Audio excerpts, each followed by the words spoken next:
नमस्कार, मी सरिता कौशिक. झिरो अवरच्या आजच्या भागात आपल्या सर्वांचं पुन्हा एकदा स्वागत. भारतात आजचा दिवस उजाडला. तोच मुळात दाऊद इब्राहिम मेला? खरंच दाऊदला मारलं? कुणी मारलं? हे खरंय का? या चर्चांनी. पण दाऊद खरंच मेला की जिवंत आहे? आणि जिवंत आहे तर नक्की कुठे आहे? याचं अधिकृत उत्तर अद्याप सापडलं नाही.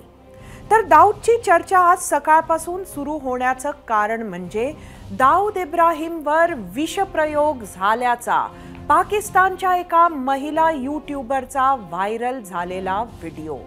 या व्हिडिओनंतर केवळ मुंबईतच नव्हे, फक्त भारतातच नव्हे तर जगभर वादळ उठलं. कारण आत्तापर्यंत दाऊद आमच्याकडे नाही असं म्हणणाऱ्या पाकिस्तानमधीलच एका महिलेनं जगाला ओरडून सांगितलं होतं की विषप्रयोगानंतर दाऊदला कराचीच्या रुग्णालयात उपचारासाठी दाखल केलंय आणि त्याची प्रकृती चिंताजनक आहे. त्यानंतर अनेक वावड्या उठल्या, अफवांचं पीक आलं.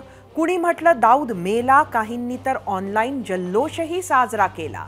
या बातम्यांना आणखीन ऊत तेव्हा आला जेव्हा संपूर्ण पाकिस्तानमधील इंटरनेट सेवाच बंद पडली. मात्र माजी पाकिस्तानी पंतप्रधान आणि पाकिस्तान तेहरीक-ए-इन्साफ पक्षाचे नेते इम्रान खान यांनी व्हर्च्युअल पॉवर शोचं आयोजन केलं होतं. त्यामुळे सोशल मीडियाचे सर्व्हर डाऊन झाल्याचं सांगण्यात येत आहे.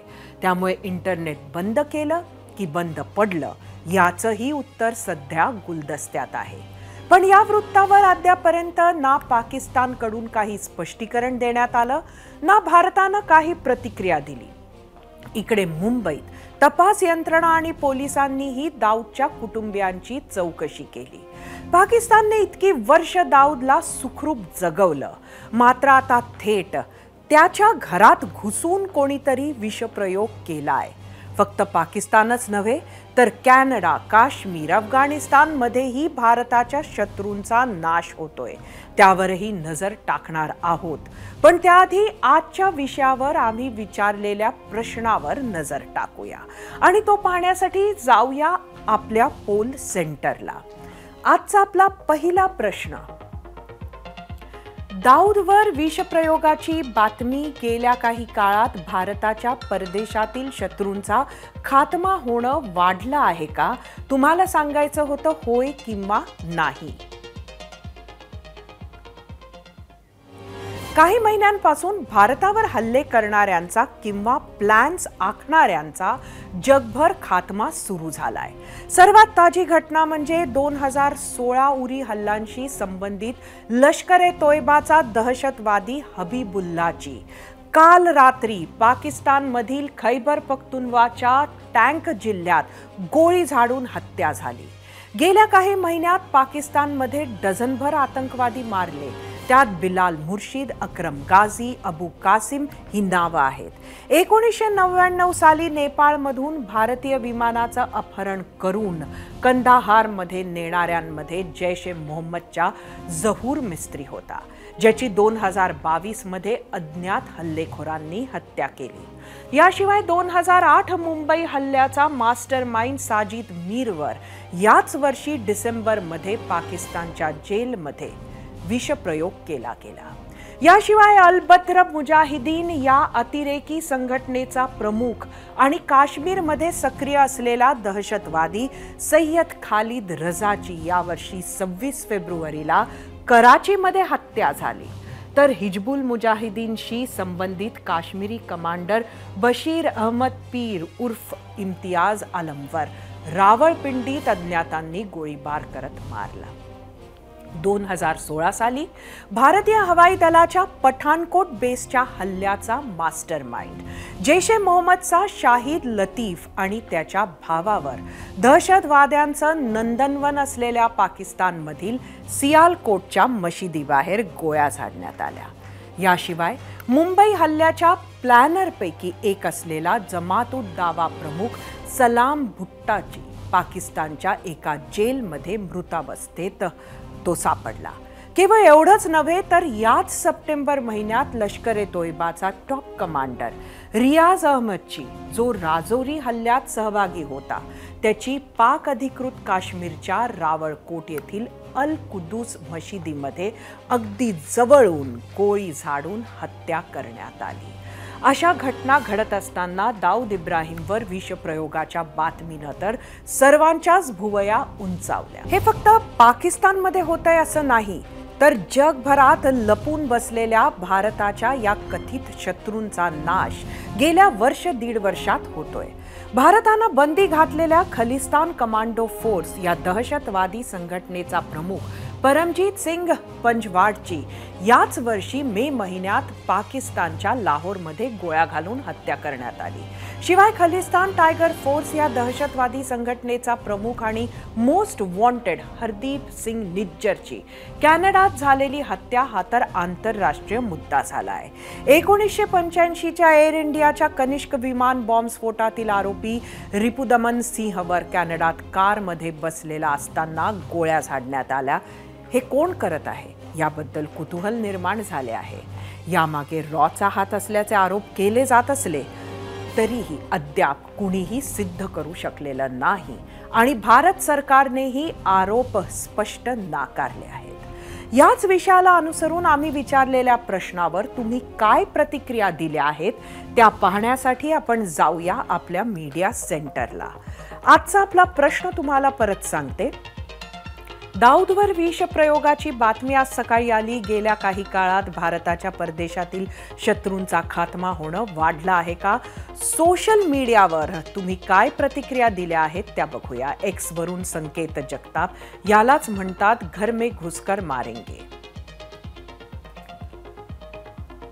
यूट्यूबवर विजयसिंह मोहिते, होय, गेल्या काही दिवसांपासून अशा बातम्या येत आहेत. यामागे एक चांगली शक्ती आहे आणि ती शक्ती असे करते, ही चांगली बातमी आहे. यूट्यूबवरून भारती शानबाग, भारताच्या वाईटावर टपलेल्यांचा खात्मा झालाच पाहिजे. केवळ सत्तेसाठी अशा वाईट प्रवृत्तीच्या माणसांना सपोर्ट करणाऱ्यांचा पण खात्मा झालाच पाहिजे आणि तो होणारच. फेसबुकवरून संजय मोरे, अजूनही भारत सरकारने हे खरे की खोटे सांगितलेले नाही. आतापर्यंत दाऊद मेला या अफवा भरपूर वेळेस उठल्या. फेसबुकवरून सागर रोडे, गेल्या काही महिन्यातल्या घडामोडी पाहिल्या तर एक गोष्ट मात्र नक्की आहे की रॉ आणि आयबी ऍक्टिव्ह झालीय. इंस्टाग्रामवरून अजिंक्य कापसे, आनंदाची बातमी आहे. रॉ आणि मोसाड मिळून अशी ऑपरेशन सुरू राहायला पाहिजे. गेली 2 दशकांहून जास्त काळ क्राईम रिपोर्टिंग करणारे दाऊद इब्राहिम, अबू सलेम, छोटा राजन, अरुण गवळी या गँगस्टर्सचा अगदी जवळून अभ्यास करणारे, तसंच बॉम्बे आफ्टर अयोध्यासह अनेक पुस्तकाचे लेखक जितेंद्र दीक्षित हे 0 आवरमध्ये आपल्या बरोबर आहेत आपल्या गेस्ट सेंटरला आणि त्यांच्याकडनं एकंदरीत आपण समजून घेण्याचा प्रयत्न करूया. दाऊद नावाची ही एक जी मिस्ट्री आहे ती. जितूजी, आपलं स्वागत आहे एबीपी माझाच्या 0 आवरमध्ये. खरं तर आज जी बातमी आलेली आहे विषप्रयोगाची दाऊदच्या, त्याच्यावर तुमची काय प्रतिक्रिया आहे? कारण कोणीच त्याची पुष्टी केलेली नाहीये.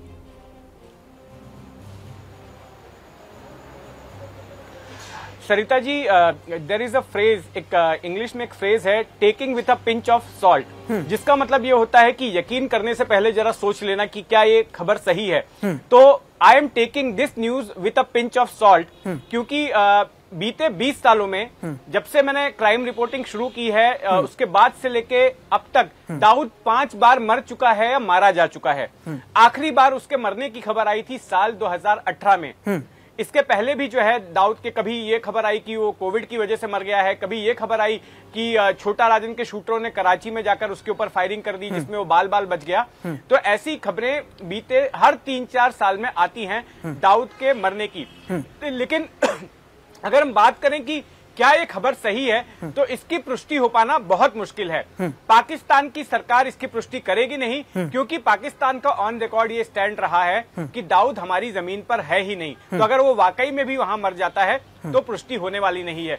दूसरी तरफ भारत सरकार भी इसकी पुष्टि नहीं कर सकती। मान लीजिए, एज्यूम कर लीजिए कि भारत के किसी कोवर्ट ऑपरेशन में दाऊद की हत्या हो गई है, तब भी भारत इसको ऑन रिकॉर्ड नहीं कह सकता है कि हमने ही दाऊद की हत्या करवाई है, क्योंकि उससे एक डिप्लोमेटिक कॉन्सिक्वेंस उसका होगा, उसके डिप्लोमेटिक इश्यूज खड़े हो जाएंगे। तो ना तो भारत कंफर्म कर सकता है, ना पाकिस्तान कंफर्म कर सकता है। तो इस खबर की पुष्टि आखिर कर कौन सकता है? नक्कीच हाच खरं तर माझा पुढचा प्रश्न होता, कारण सगळ्यात महत्वाची गोष्ट जितूजी ती हीच असणार आहे की एकंदरीत अशा पद्धतीनं दाऊद मारल्या गेलेला असो किंवा अगदी नॅचरल कॉजेसनं सुद्धा वयोमानानं त्याचा जरी मृत्यू झाला तरी ती बातमी बाहेर कशी येणार, कोण ती बातमी सांगणार?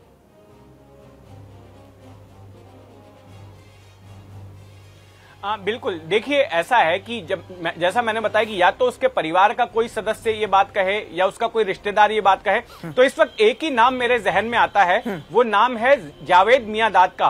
पाकिस्तान के मशहूर क्रिकेटर हैं, वहां की एक पब्लिक फिगर हैं और ये पहले भी एक बार दाऊद की पाकिस्तान में मौजूदगी का सबूत दे चुके हैं। मुझे याद है कि इसी चैनल में, जब इस चैनल का नाम स्टार न्यूज हुआ करता था, तब जावेद मियांदाद ने एक टेलीफोनिक इंटरव्यू दिया था स्टार न्यूज को और उसमें उन्होंने इस बात की पुष्टि की थी कि उनके बेटे जुनैद की शादी दाऊद की बेटी माहरूफ के साथ हो रही है। ये खबर है 23 जुलाई 2005 की।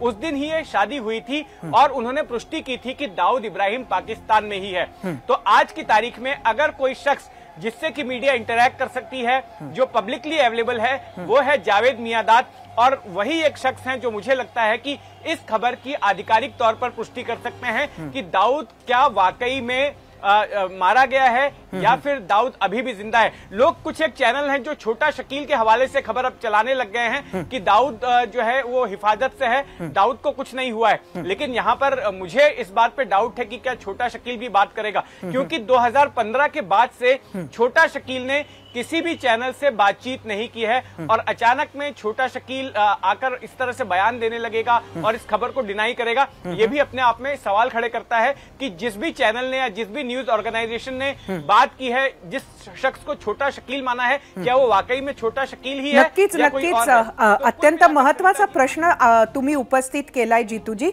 आज एकंदरीत जर बघितलं तर जावेद मियांदाद यांना सकाळपासून जेव्हा संपर्क करण्यात आला त्यानंतर त्यांचा जो कोट आलेला आहे तो कुठेतरी अत्यंत संदिग्ध आहे, ते अत्यंत कॉशियस आहेत असं आपल्याला म्हणावं लागेल आणि त्यांची शेवटचं जे वाक्य आहे ते असं आहे की यावर जे काही सांगायचे ते पाकिस्तानी सरकार सांगतील। यातून तुम्हाला काय कळतंय?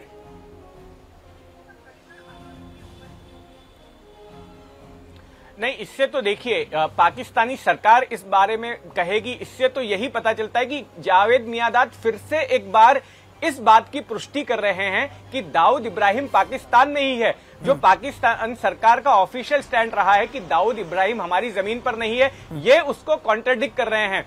कई ऐसे मौके आए हैं, द्विपक्षीय वार्ताएं हुई जब दोनों देशों के बीच में, इंटरनेशनल प्लेटफॉर्म्स पे भी भारत ने इस बात का मुद्दा बार बार उठाया कि दाऊद को हमें दे दीजिए, दाऊद हमारे यहाँ पर मोस्ट वांटेड अपराधी है, 12 मार्च 1993 के बमकांड का ये मुख्य साजिश करता है और इसको हमें चाहिए, इसको आप डिपोर्ट कीजिए, इसको प्रत्यर्पित कीजिए। लेकिन पाकिस्तान ने हर मंच पर यही बात कही कि दाऊद हमारे पास नहीं है। तो फिर ये जावेद मियांदाद, आपके इतने मशहूर, इतने सम्मानित क्रिकेटर, वो तो आप पर ही बॉल आपके कोर्ट में डाल रहे हैं कि आप इस बारे में जवाब दीजिए। आपण इतक्या जवळून हे रिपोर्टिंग केलेलं आहे इतकी वर्ष जितूजी, आणि मला हा प्रश्न आहे की खरं तर तो इतिहास बऱ्याच लोकांना माहिती आहे, पण परत एकदा तुम्ही सांगू शकाल की जो एक स्मगलर होता तो दाऊद अतिरेकी कसा बनला, टेररिस्ट कसा झाला?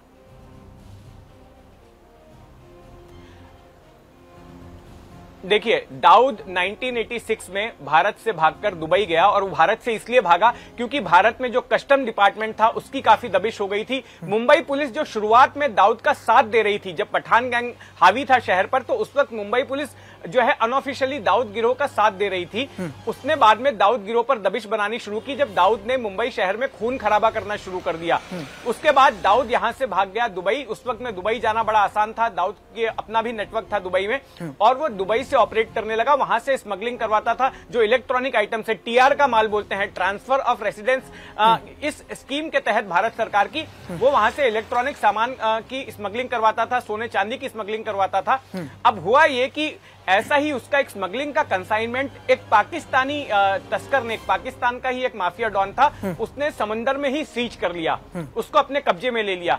तब हुआ ये कि जो ये बात है 1992 की, उस वक्त पाकिस्तानी खुफिया एजेंसी आईएसआई ने दाऊद को अप्रोच किया और उसके सामने ये प्रस्ताव रखा कि देखो तुम्हारा जो माल पकड़ा गया है वो हम आपको वापस दिलवा देंगे, लेकिन बदले में तुमको हमारा काम करना पड़ेगा।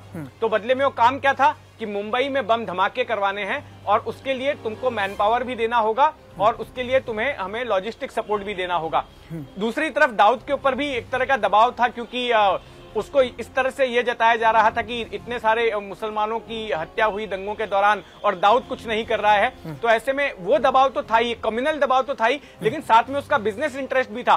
तो फिर उसने आईएसआई का ये प्रस्ताव स्वीकार कर लिया और फिर दाऊद के स्मगलिंग का नेटवर्क का इस्तेमाल करते हुए जो आईडीएक्स और हथियारों की खेप जो है गुजरात में और जो रायगढ़ का तट है वहां पर उस आईडीएक्स को लाया गया और दाऊद इस तरह से एक गैंगस्टर से बन गया आतंकवादी, क्योंकि बाद में जब जांच हुई तो साफ तौर पर उसका रोल सामने आया। जो दाऊद फणसे, जिसे कि दाऊद टकलिया भी कहते हैं, जो दीघी शेखाड़ी में लैंडिंग का काम करता था दाऊद के लिए स्मगलिंग का, वो मिलने गया था टाइगर मेमन के साथ में दुबई के व्हाइट हाउस में। तब दाऊद वहीं पर रहा करता था और दाऊद ने उसको कन्विंस किया था कि ये मेरा काम है, तुमको करना है। तो दाऊद पूरी तरह से साजिश में शामिल हो गया और वहीं से दाऊद के माथे पर स्टैंप लग गया आतंकवादी का और वो महज एक गँगस्टर ना रहकर देश का दुश्मन बन गया, देशद्रोही बन गया। नक्कीच खरं तर आपल्याला वेळेचं बंधन आहे, त्यामुळे अगदी थोडक्यात आपल्याकडनं मला उत्तर हवंय, पण भारतानं हे घडवून आणलं अशा पद्धतीच्या चर्चा आहेत। भारतानं ह्याचा नेहमीच नकार दिलाय ज्या वेगवेगळ्या घटना झाल्यात, पण अशा पद्धतीचं कोवर्ट ऑपरेशन भारत घडवून आणू शकतं का?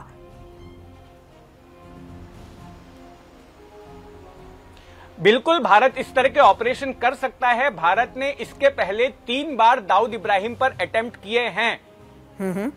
जैसे कहते हैं ना, कहावत है, दुश्मन का दुश्मन अपना दोस्त होता है। तो दाऊद इब्राहिम के दुश्मन छोटा राजन की मदद से दाऊद इब्राहिम पर कराची में एक बार अटैक हो चुका है, उसके ऊपर जो है गोलियां चली जिसमें कि वो बाल बाल बच गया। इसके बाद एक और भी अटेम्प्ट हुआ था, उसमें भी बच गया। तीसरी बार भी अटेम्प्ट होने जा रहा था साल 2005 में। जो मौजूदा एनएसए हैं अजीत डोवाल, उनकी एक बैठक हो रही थी छोटा राजन के 2 शूटरों के साथ में, फरीद तनाशा और विक्की मल्होत्रा के साथ, दिल्ली के 12 खंबा रोड पर। लेकिन मुंबई पुलिस की एक टीम वहां पर पहुंच गई, क्योंकि ये दोनों शूटर मुंबई में भी एक्सटॉर्शन के मामले में वांटेड थे, इसलिए इन दोनों को गिरफ्तार कर लिया गया और फिर वो ऑपरेशन वहीं पर फेल हो गया, उसको मूर्त रूप नहीं दे पाए। एक और एग्जांपल है, 2003 में शारजा के इंडिया क्लब में दाऊद का एक खास आदमी जिसका नाम शरद शेट्टी है, जो बड़ा इडली के नाम से फेमस हुआ था, उसकी छोटा राजन के शूटरों ने वहां पर हत्या कर दी थी। इसके अलावा दाऊद के और भी शूटर सुनील सावंत सावत्या, अनिल परब और पाकिस्तान में मिर्जा दिलशाद बेग, जो कि वहां का सांसद भी बन चुका था और दाऊद के लिए काम करता था नेपाल में, उसकी भी हत्या छोटा राजन की मदद से भारतीय एजेंसियों ने करवाई थी। तो हमारी एजेंसीज, भारत की एजेंसीज बिल्कुल केपेबल हैं दाऊद के इस नेटवर्क को तोड़ने में, लेकिन अब तक के जो प्रयास हुए हैं वो दाऊद वो अब तक असफल ही हुए हैं। लेकिन ये बात सही है कि दाऊद हमेशा उनके टारगेट पर रहा है। नक्कीच जितेंद्र दीक्षित आपल्या बरोबर होते। जीतू जी, आपका बहुत बहुत धन्यवाद, आपने हमारे लिए समय निकाला। आम्ही विचारलेल्या प्रश्नावर तुम्ही काय कौल दिला आहे तो पाहण्यासाठी जाऊया आपल्या पोल सेंटरला। आजचा आपला प्रश्न,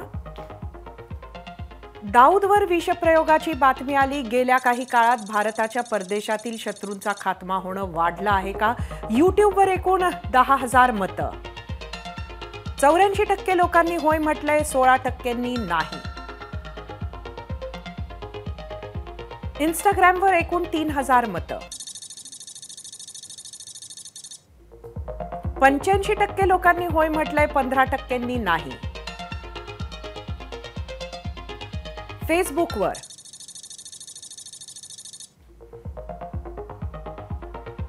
53% लोकांनी होय म्हटलंय, 47%नी नाही। हा शेवटचा कौल एक्सवर। 74% लोकांनी होय म्हटलंय, 26%नी नाही. सोशल मीडियावर गेल्या काही काळात भारताच्या परदेशातील शत्रूंचा खात्मा होणं वाढलं आहे असं मत दिसतंय. खरं तर 80च्या दशकानंतर दाऊद दिसतो कसा याचा एक साधा फोटो सुद्धा आपल्याला माहिती नाही. जे 2-3 फोटो आपण सतत पाहतो ते 35 ते 40 वर्ष जुने आहेत. तो पाकिस्तानात आर्मीच्या संरक्षणात आहे एवढंच आपल्याला कळत राहतं आणि त्याच्या मृत्यूच्या अफवा आपल्यापर्यंत येत राहतात. पाकिस्तानची प्रोपोगंडा यंत्रणा दाऊदच्या नावाचा भारत विरोधात चांगला वापर करून घेत आली आहे हे खरंय. प्रत्यक्षात तो जिवंत आहे की नाही हे खात्रीशीर सांगणं अवघड काम आहे. दाऊदनं धर्मासाठी आपल्या देशाशी, आपल्या मातृभूमीशी गद्दारी केली. देशावर मुंबईत साखळी बॉम्बस्फोट घडवत पहिला सर्वात मोठा जिहादी अतिरेकी हल्ला केला. त्यानंतर ही वेळोवेळी पाकिस्तानच्या ISIला आपलं अंडरवर्ल्डचं नेटवर्क वापरून अतिरेकी कारवाया करू दिल्या. असा अतिरेकी दाऊद इब्राहिम कासकर भारतातील अनेकांसाठी आधीच मेला आहे असं म्हटलं तर वावगं ठरणार नाही. आज राज्य विधिमंडळाच्या हिवाळी अधिवेशनाच्या शेवटच्या आठवड्याला सुरुवात झाली. अपेक्षा होती की जनहिताच्या विषयांची चर्चा होईल. शेतीची नुकसान भरपाई, मराठा आरक्षण, रोजगारासारख्या विषयांवर काही ठोस निर्णय होतील. मात्र सुरुवात झाली ती सलीम कुत्ता, इक्बाल मिर्ची, दाऊद इब्राहिम, गॉडफादर आणि देशद्रोही कोण यावर सखोल चर्चा करायची आहेच. मात्र त्याआधी सांगते की आज दुपारनंतर अधिवेशनात काय काय झालं. मराठा आरक्षणासाठी जी न्यायमूर्ती शिंदे समिती स्थापन केली होती त्या समितीनं आपला अहवाल मंत्रिमंडळासमोर सादर केला. हा त्यांच्या संशोधनानंतरचा दुसरा अहवाल होता.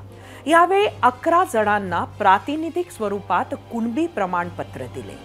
पुढे संध्याकाळी 5:30 वाजता मुख्यमंत्र्यांनी सभागृहात अवकाळीवरून निवेदन दिलं आणि राज्यातल्या शेतकऱ्यांना NDRFच्या दरापेक्षा वाढीव दरानं 1,851 कोटी रुपये वितरित करणार असल्याची घोषणा केली.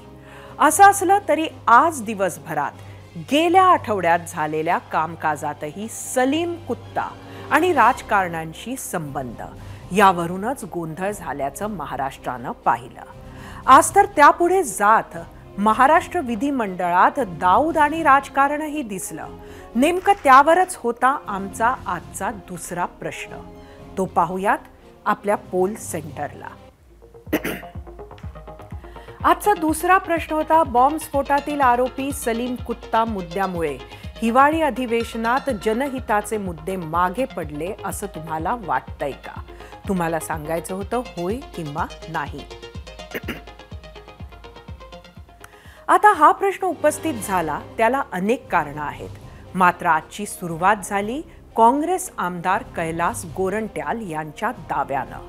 शुक्रवारी भाजप आमदार नितेश राणेंनी एक व्हिडिओ व्हायरल केला आणि दावा केला की व्हिडिओमध्ये मुंबई बॉम्बस्फोट मालिकेतील सहआरोपी सलीम कुत्ता आणि शिवसेना ठाकरे गटाचे सुधाकर बडगुजर आहेत.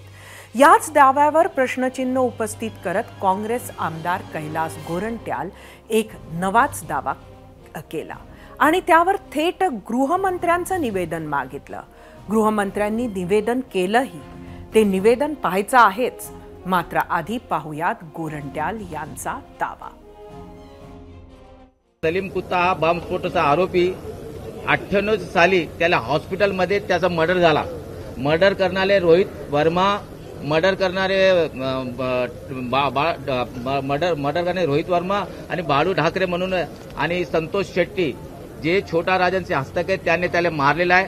आता नवीन सलीम कुत्ता कोणता आणला ते मला माहित नाही. एक या मारल्यानंतर सलीम कुत्ता और कुर्ला त्याची 3 बायका आहे. त्या तिन्ही बायकाने कोर्टात सांगितलं की आता आमचा नवरा मारला, जे गव्हर्नमेंटने आमची प्रॉपर्टी सीज केली ते रिलीज करा. तर टाळा कोर्टने त्याची प्रॉपर्टी पण रिलीज केलेली आहे. आता हे सलीम कुत्ता नवीन कोणता आणला या मला माहित नाही. माझा रिक्वेस्ट आहे गृहमंत्र्यांना याबद्दल त्यांना पूर्ण माहिती आहे त्या सदनमध्ये त्यांनी निवेदन केलं पाहिजे. इकडे काँग्रेस आमदारानं दावा केला आणि तिकडे कधी काळी काँग्रेसमध्येच असलेले मात्र सध्या भाजपवासी झालेले नितेश राणे आणि मंत्री दादा भुसे आक्रमक झाले. त्यांनी सलीम कुत्तावरून निर्माण झालेला संभ्रम दूर केला. इतकंच नाही तर कैलास गोरंट्याल यांचीच चौकशी करावी अशीही मागणी केली. पाहुयात.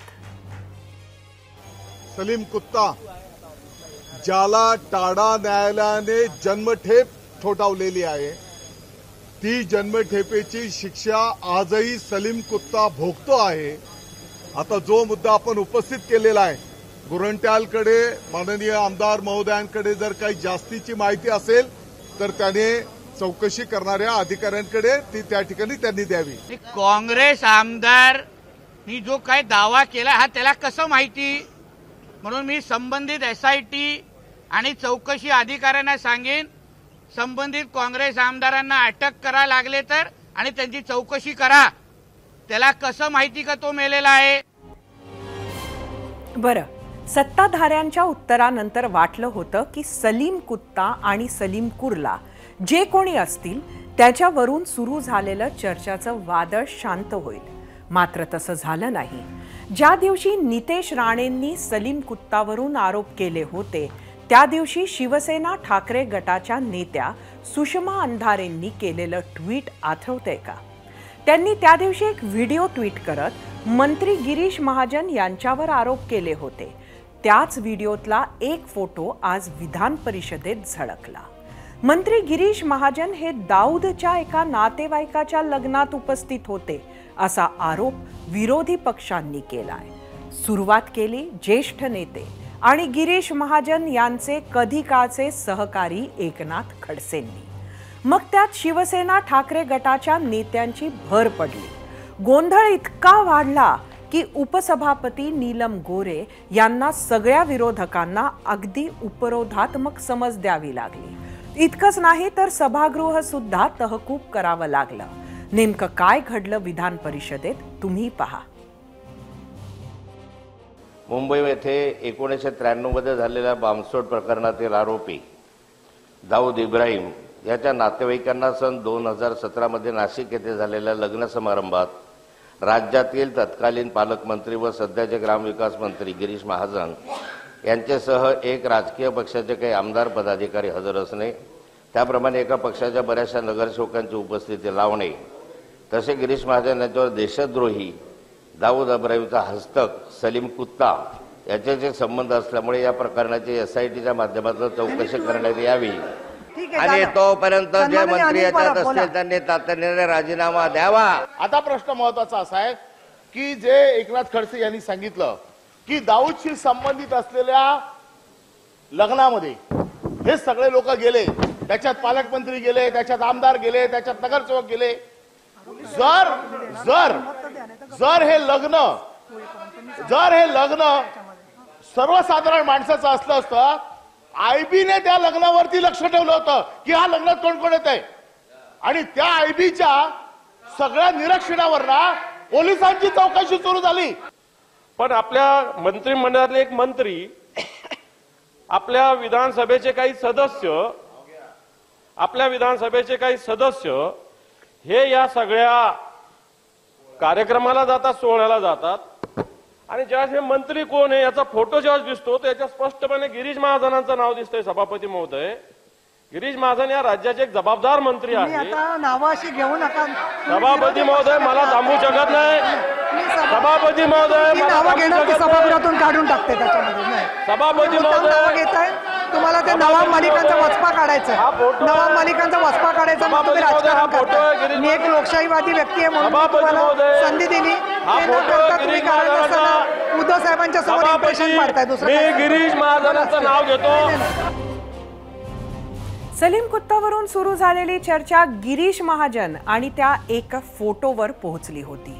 चौकशी आणि कारवाईची मागणी वाढू लागल्यानं उपमुख्यमंत्री आणि गृहमंत्री देवेंद्र फडणवीस सभागृहात आले आणि त्यांनी कथित फोटोवरून सुरू झालेल्या वादळांना एकाच उत्तरात शांत केलं. काय होतं देवेंद्र फडणवीसांचं उत्तर पाहूयात.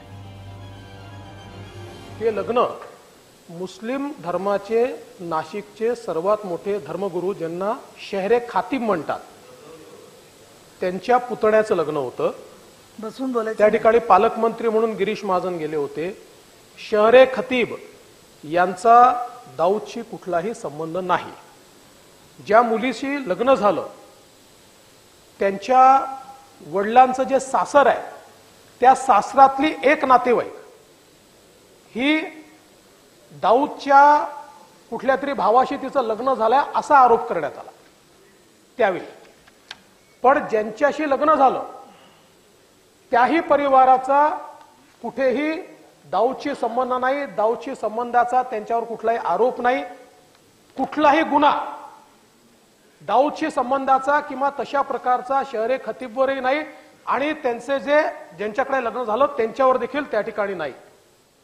खरं म्हणजे आज उद्धवजी आले त्याच्यामुळे कदाचित या ठिकाणी अशा प्रकारचे विषय आले असतील. पण खरं म्हणजे एका मंत्र्यावर अशा प्रकारचा आरोप लावताना त्याची खातरजमा न करता आणि ज्याची चौकशी ऑलरेडी झाली आहे अशाच प्रकारची तडफड ते बडगुजर सलीम कुत्ता सोबत नाचतात तेव्हा का नाही दाखवली तुम्ही? तेव्हा दाखवायला पाहिजे होती ना. सभापती महोदया, खरं म्हणजे मी हे म्हणेन, एक तर कुठलाही संबंध नाही, पण मंत्र्यावर अशा प्रकारचे बेछूट आरोप केल्याबद्दल यांनी माफी मागितली पाहिजे. यांनी माफी मागितली पाहिजे. आणि म्हणून सभापती महोदया पुन्हा एकदा या ठिकाणी सांगतो, यांनी केलेले आरोप पूर्णपणे खोटे आहेत.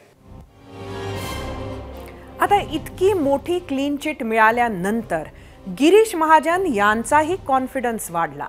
संध्याकाळी गिरीश महाजन माध्यमांसमोर आले आणि त्यांनी विरोधकांवर पलटवार केला. पारंपरिक शत्रू बनलेल्या एकनाथ खडसेंवर तर आरोपही केले. तेही पहा. हे दाऊदचे नातेवाईक होते असं दाखवण्याचा केविलवाणा प्रयत्न हा शिवसेनेकडून त्या ठिकाणी होतोय. कारण बिचाराची त्यांची अवस्था तर घरकेना घाटके असं झालेलं आहे. शिवसेनेची अवस्था खरंच इतकी वाईट झालेली आहे की बिचाऱ्यांना तर त्यांना कळतच नाही, ते भांबावलेले आहेत. त्यामुळे असे बेछूट आरोप ते या ठिकाणी करतायत. एकनाथ खडसे यांची मानसिक स्थिती थोडी बिघडलेली दिसते. कारण वाटेल तसे बेछूट आरोप करायचे, त्यांना उठता बसता झोपता जागता फक्त मीच त्या ठिकाणी दिसतोय. आता यांना पायात चप्पल सुद्धा घालायला पैसे राहणार नाही तशी अवस्था त्यांची झालेली आहे. मी याच्यावर काय आरोप करू, म्हणून अशा प्रकारचे जुने कुठेतरी आरोप शोधून काढले जात आहेत. दाऊदची विषबाधा, सलीम कुत्ताचा डान्स, सुधाकर बडगुजर यांचं स्पष्टीकरण, मग गिरीश महाजनांवर थेट दाऊदच्या नातेवाईकांच्या लग्नात गेल्याचा आरोप आणि त्यावर सत्ताधाऱ्यांचं उत्तर आणि त्याच चर्चा. मात्र संध्याकाळी मुख्यमंत्र्यांनी शेतकऱ्यांच्या प्रश्नावर निवेदन दिलं. त्यात अत्यंत महत्त्वाच्या घोषणा केल्या आणि दिवसभराचं कामकाज जनहिताच्या चर्चेनं संपलं असंच म्हणावं लागेल. मात्र त्याआधीच आम्ही जो प्रश्न उपस्थित केला होता त्यावरच्या तुम्ही दिलेल्या प्रतिक्रिया पाहूयात आणि त्यासाठी जाऊयात आपल्या मीडिया सेंटरला. आजचा आपला प्रश्न परत एकदा बघूया. बॉम्बस्फोटातील आरोपी सलीम कुत्ता मुद्द्यामुळे हिवाळी अधिवेशनात जनहिताचे मुद्दे मागे पडले असं वाटतं का? सोशल मीडियावर आलेल्या प्रतिक्रिया आपण बघूया.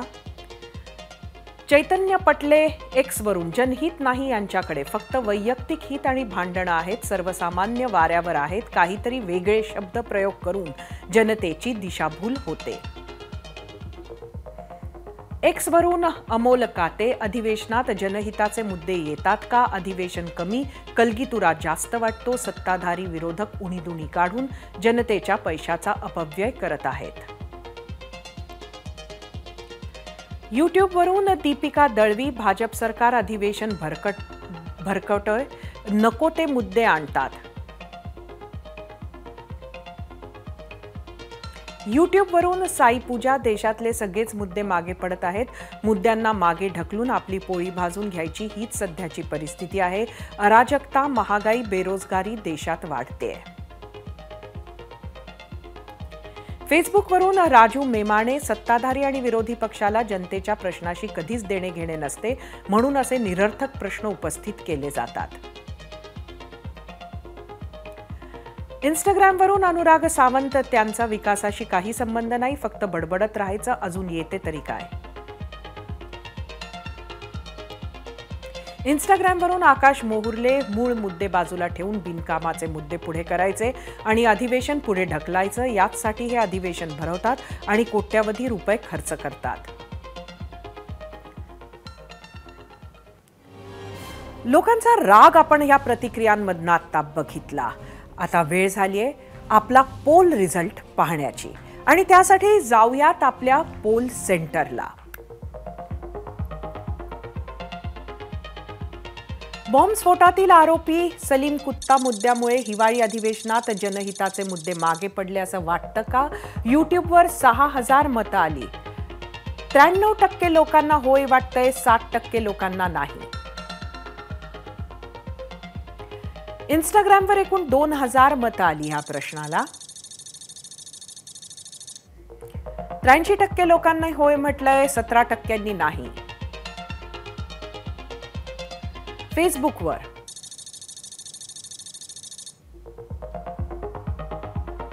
53% लोकांनी होय म्हटलंय, 47% नाही. एक्सवर बघूया.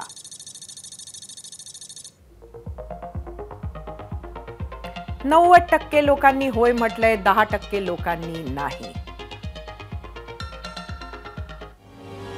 राणे यांनी बडगुजरांचा फोटो दाखवला, अंधारेंनी महाजनांचा व्हिडिओ शेअर केला. नवाब मलिक चालतात मग सलीम कुत्ता का नाही असा सवाल विरोधकांनी केला. महाजनांसोबत दिसत असलेला परिवार वेगळाच असल्याचं स्पष्टीकरण आज गृहमंत्र्यांनी दिलं. दाऊद इब्राहिम आणि भारताचे राजकीय नेते किंवा मग अंडरवर्ल्ड आणि महाराष्ट्राचे राजकारण यांचे जवळचे संबंध अनेक दशकांपासून सांगितल्या जातात. गेली 2-4 दिवस सलीम कुत्ता हा मुंबई ब्लास्ट प्रकरणातील गुन्हेगारांमुळे राजकारण तापलंय. आरोप तर बरेच होत आले, मग ते शरद पवार दाऊद असो की प्रफुल्ल पटेल इक्बाल मिर्ची. तसेच राष्ट्रवादी नेते नवाब मलिकांवर कुर्ल्याच्या कोट्यावधींच्या जमीन व्यवहाराप्रकरणी दाऊद इब्राहिमशी कनेक्शनचे अगदी ताजे आरोप आहेत. आधी भाजपमध्ये आणि आता राष्ट्रवादीत असलेल्या एकनाथ खडसेंवर देखील दाऊद इब्राहिम सोबत संबंधांचे आरोप अंजली दमानिया यांनी केले होते. तर अगदी मुंबईचा पहिला डॉन हाजी मस्तानचे अनेक राजकारण्यांशी संबंध असल्याचं सांगण्यात यायचं. तर डॉन करीम लाला इंदिरा गांधींना भेटल्याचं सांगण्यात येतं. आधी डॉन आणि नंतर राजकारणात उतरलेल्या अरुण गवळीनं अखिल भारतीय सेना नावाचा पक्ष काढून निवडणूक लढवली होती. तुमचा दाऊद तर आमचा गवळी अशी जाहीर भूमिका शिवसेना प्रमुख बाळासाहेब ठाकरेंनी एकेकाळी घेतली होती. तर गँगस्टर अश्विन नाईकची पत्नी नीता नाईक ही शिवसेनेची नगरसेविकाच होती. त्यामुळे आज विधान भवनात जे झाले ते फार आश्चर्यकारक नाही. आपले नाव माफियाशी जोडल्या गेले ह्यापेक्षा दुसराही कसा आपल्यापेक्षा जास्त माफियाशी जोडलेला आहे हे सिद्ध केलं की झालं असं बऱ्याच नेत्यांना वाटतं. हेच राजकारणाचं सर्वात मोठं दुर्दैव. मनसे अध्यक्ष राज ठाकरे यांनी आज धारावी पुनर्विकास प्रकल्पावरून अडाणी, उद्धव ठाकरे, मविया आणि भाजप सरकार अशा सर्वांवर निशाणा साधला. एवढा मोठा प्रकल्प परस्पर अडाणीला कसा दिला जातो असा प्रश्न त्यांनी विचारला. मुंबईत अनेक मोठे कंत्राटदार आहेत, त्यांना निविदा काढून प्रकल्प देता आला असता असंही राज ठाकरे म्हणाले. यासोबतच उद्धव ठाकरेंच्या नेतृत्वात मवियानं काढलेल्या अडाणी विरोधी मोर्चाच्या टायमिंगवर सुद्धा राज ठाकरेंनी टीका केली. कंत्राट काढून 10 महिने झाले, सेटलमेंट होत नाही म्हणून मोर्चा काढला का अशी शंका त्यांनी उपस्थित केली. तिथे दिशा सलियन मृत्यू प्रकरणी आदित्य ठाकरे यांची SIT चौकशी करण्यात येणार आहे. तर या प्रकरणावर प्रश्न विचारला असता 2 दिवस आधी शर्मिला ठाकरे यांनी आदित्य ठाकरे यांची पाठराखण केल्याचं पाहायला मिळालं होतं. आता उद्धव ठाकरे यांनी भाष्य करत शर्मिला ठाकरे यांचे आभार मानले आहेत. थोडक्यात काय तर अडाणीच्या मुद्द्यावरून ठाकरे बंधू पुन्हा समोरासमोर आले आहेत. ते तसे किती काळ राहतात यावर BMC पासून लोकसभा विधानसभेपर्यंतची सगळी राजकीय गणितं अवलंबून असतील. या बातमीसोबत 0 आवरमध्ये आज इथेच थांबूयात.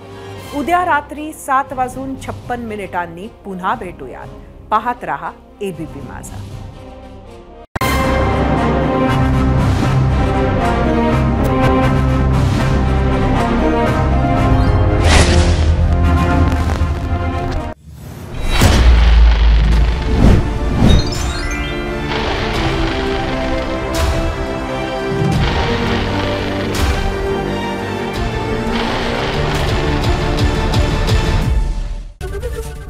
एबीपी माझा, उघडा डोळे बघा नीट.